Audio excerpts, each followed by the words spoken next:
I'm Scott Whippo, and the presentation I'm giving today is Semiotics and Heraldry, Alive and Well in the 21st Century. This paper looks at heraldry's use in global media, and we'll also discuss how semiotic communication and heraldry may be more prevalent and important in global communication than previously assumed. It will also show the significance of projecting power through the global media using heraldic symbols. The method used on this will be a historical approach to heraldry in a global context. It's compare and contrast, and it will be using semiotics to interpret the signs. Semiotics is a study of signs, and in this paper we'll look at it at its denotative and connotative sides, as well as the symbolism and icons associated with those aspects of signs. There's another signified and signifier that is called the index, and that's where there's smoke, there's fire. One can't exist without the other, but it's not part of this discussion. First, we need to look at heraldry. Heraldry is 1,000 years old. It was first used in the 12th century. Janowski, in his 2021 article, stated that the science of symbols and allegories and its practical part is the art of devising coats of arms, a field with various signs and figures that need to be deciphered. He then further states that, quote, this definition enters into the symbolic understanding of coats of arms, which can be seen as images that have multiple meanings, not just for identification, but to send a message that the observer should perceive, unquote. In England, the College of Arms controls the heraldic designs and grants. In Scotland, it's the Court of Lord Lion. And in Ireland, it's the grant of a coat of arms is issued by the Ulster King of Arms. And Canada also has a granting organization, and it's the Canadian Heraldic Authority. However, most countries don't control who may use heraldry in a coat of arms. For example, countries such as France, Italy, Germany, and the United States don't prevent people from using heraldry. However, they do have official agencies that design and distribute coats of arms to other agencies within the government. Although the United States doesn't have a granting authority, it does have an heraldic institution. And the institution in the United States that's responsible for the official heraldry and its issuance of coats of arms to other government agencies is the Institute of Heraldry. This is a coat of arms that was granted to the 10th Army Air and Missile Defense Command by the Institute of Heraldry on February 18th, 2022. In many heraldic achievements, depictions of animals become part of the design, and humans have for a long time had interactions with them, so their symbolic relationship with animals is natural. This is important. One such example is the Russian bear. Now, the Russians is the largest land mass in the world, and much of it's covered by forest, and so it just seems natural that they would choose a bear as their symbol. However, chronologically, that's not how it happened. Chronologically, in the 16th century, the British were trying to make fun of the Russians, and they were saying basically they were oafish, they were clumsy, and they were big. But the Russians took that and they turned it around, and over time they presented the bear as one of power and something to be feared. Poland is another one that has animals in their heraldry, and they use the eagle quite a bit. Originally it was the kings only who could use the eagle, but later it was allowed to be used by other people. And of course the The lion, excuse me, the lion is used by many different organizations.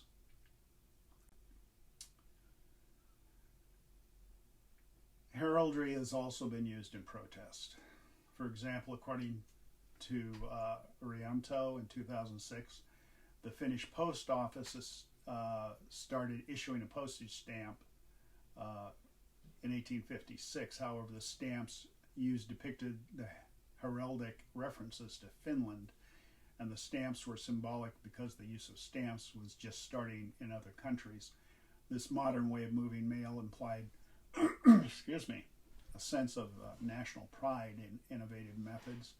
And in the 1890s, Finland's Russification began, which influenced a resistance. The Russian two-headed eagle stamp was replaced the Finnish lion stamp in 1899.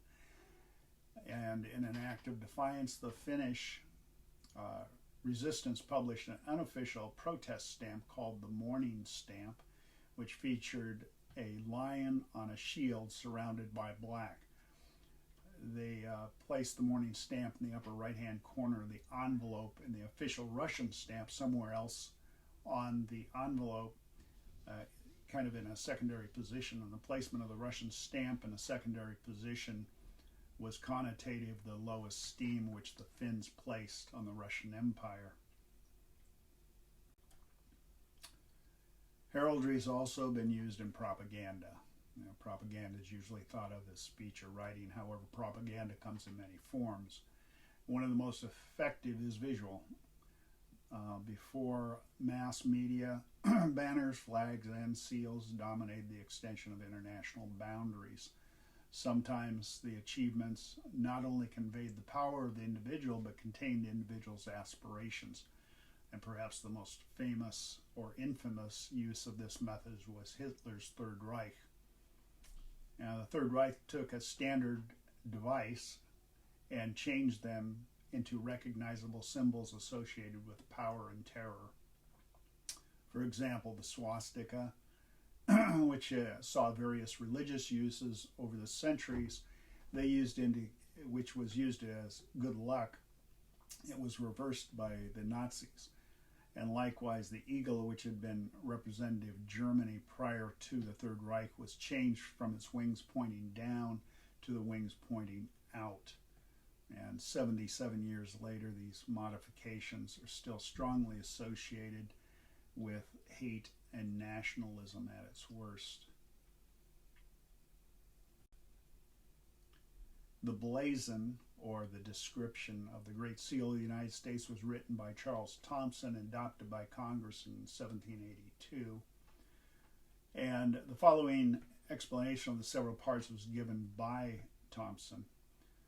The shield is composed of 13 stripes that represent the several states, joined in a solid compact surrounded by the chief.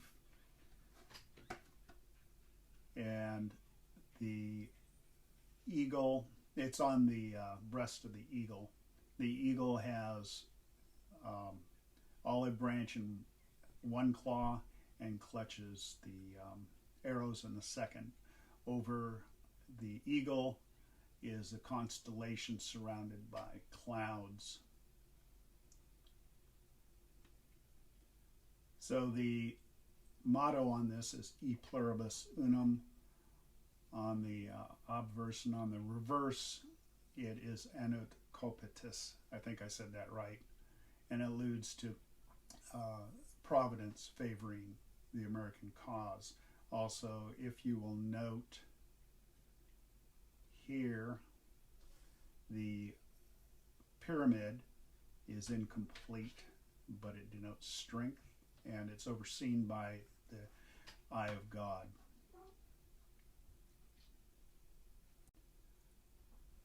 What we have here on this symbol or on the seal are icons, symbols, denotation, and connotation.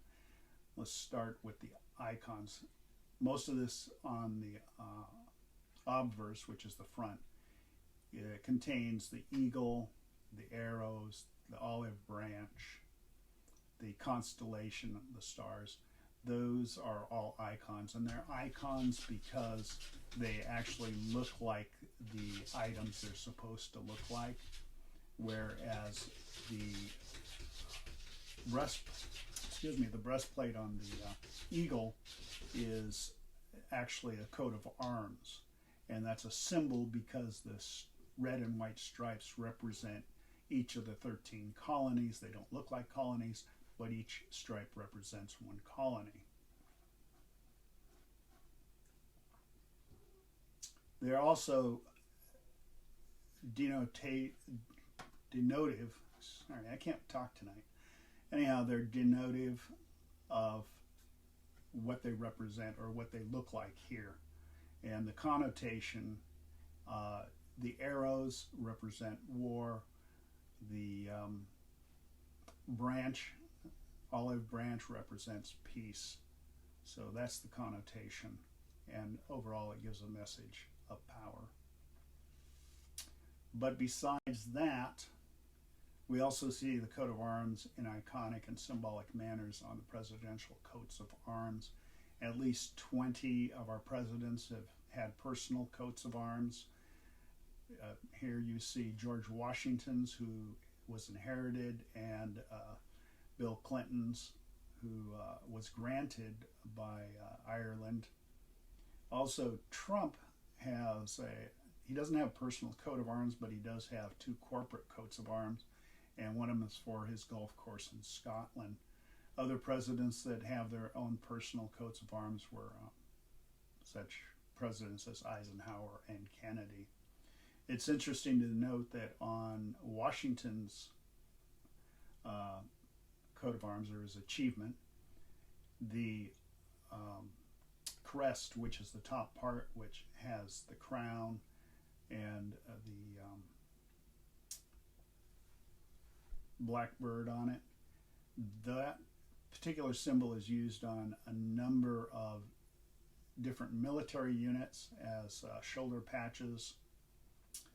And the main part, the shield itself, is actually used as part of the flag for Washington, D.C. So, like I just said a few minutes ago, media comes in many forms, including physical objects. The Great White Fleet of 1907 to 1909 was perhaps one of the greatest displays of power projection globally during peacetime. At that time, President Theodore Roosevelt sent 16 new U.S. battleships on a world tour, and the primary mission was to show the world the new Navy of the United States.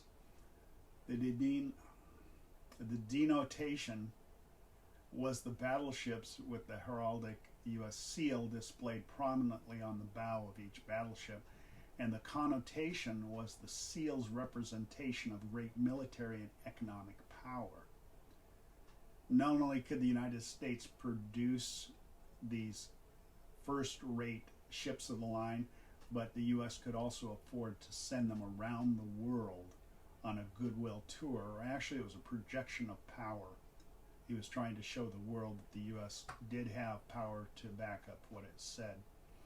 The seal of the United States was so prominently displayed, gave a symbol of future recognition to those who had not seen it before, and reinforcement to those who had. It made a bold statement that the United States was now a world power. It also has a unifying symbol in that most symbols don't specifically say it, but this one has right on there. It says E pluribus unum, from many one. It also is a symbol of pride. It shows through association with this symbol that there's an international level that the American people are part of.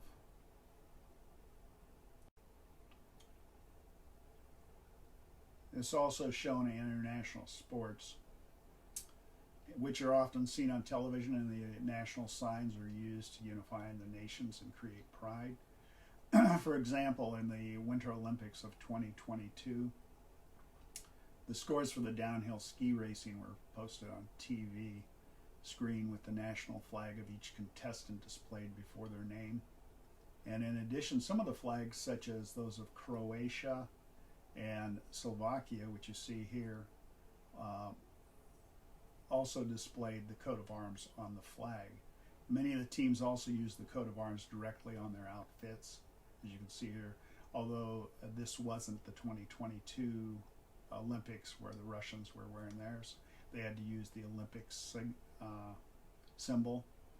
So they do display the arms to identify the participants at an international event, but also it gives recognition to the country for achievement in the arena of sports.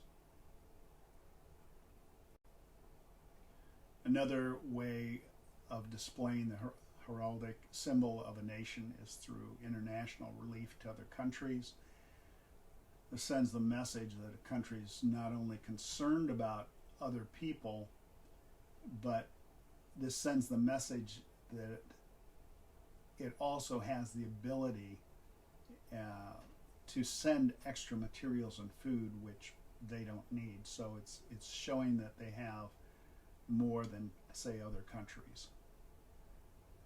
These pictures are often picked up in international media and sent around the world.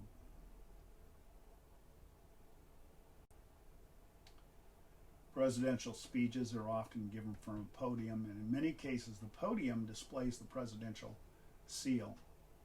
And the prominence of seal denotes many things, but primary denotation is that it identifies the individual behind the podium as the President of the United States. And the connotation is that the individual standing behind the podium is perhaps one of the most powerful people in the world. And like the presidential seal, the Great Seal of the United States is also heraldic and is seen globally on international media. This photo was taken from the BBC, and the purpose of the display of this symbol is to give gravitas to the speaker, which is usually a State Department person. An example of this is when the United States made the decision to move its embassy from Tel Aviv, Israel, to Jerusalem. This was a very controversial move in many countries, and it still is actually. But the move was not only denotative in the utterance of the city's name, but connotative that Jerusalem was the heart of Israel. And as the embassy location in Jerusalem is connotative of the center of power, the U.S. seal of the United States is connotative of the military power behind the symbol. In the case of the photo above, it reminds the viewer that the United States has the ability to project its military power and to enforce its decisions.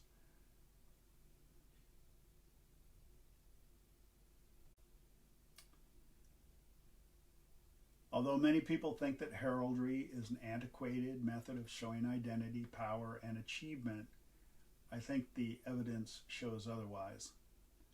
The naturalization of a symbol in the media may have become invisible to the global viewer. And heraldry itself is a global media. It consists of symbols that take on meaning by the individual who observes them. These symbols have taken on connotations representing power, pride, unity, and many other aspects of social interaction. Beyond the boundaries of an individual observation of heraldic achievement, various media often broadcast the achievements across the globe. Heraldic achievements are seen almost daily on television, on the internet, in newspapers and magazines. We use these symbols to recognize who is talking and organize our thoughts concerning the country or organization that they represent. They have become so much a part of our daily visual consumption through mass media that they have become an invisible aid in our cognitive process of understanding what we see in the mass media and how we should think of the message being presented. Thank you very much for your time.